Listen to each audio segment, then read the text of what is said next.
Hey everyone, Jake here from 10x Engineered Materials. Are you sandblasting safely? If you're a do-it-yourselfer, it's easy to overlook crucial safety steps. That's why, in the next few minutes, I'm going to give you the essential sandblasting safety tips you need to know.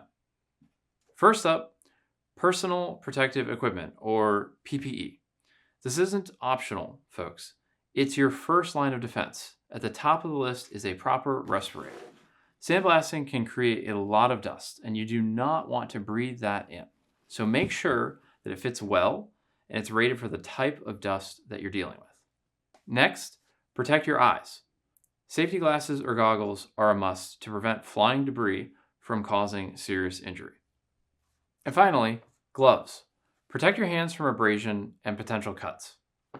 Now, let's talk about what you're blasting with. Traditional sandblasting media, like silica sand, can be extremely hazardous. That's why we've developed superoxalloy abrasive media. It's a much safer alternative because it generates significantly less dust and is non-toxic.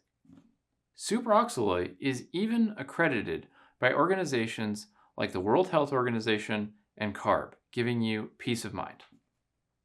Beyond PPE and safe media, here are a few more critical sandblasting safety tips. First, ventilation is key.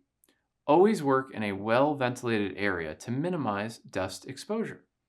Second, operate your equipment safely.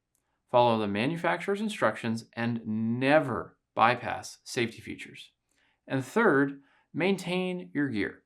Regularly inspect your equipment and PPE for wear and tear. So there you have it. PPE plus safe media equals safer sandblasting.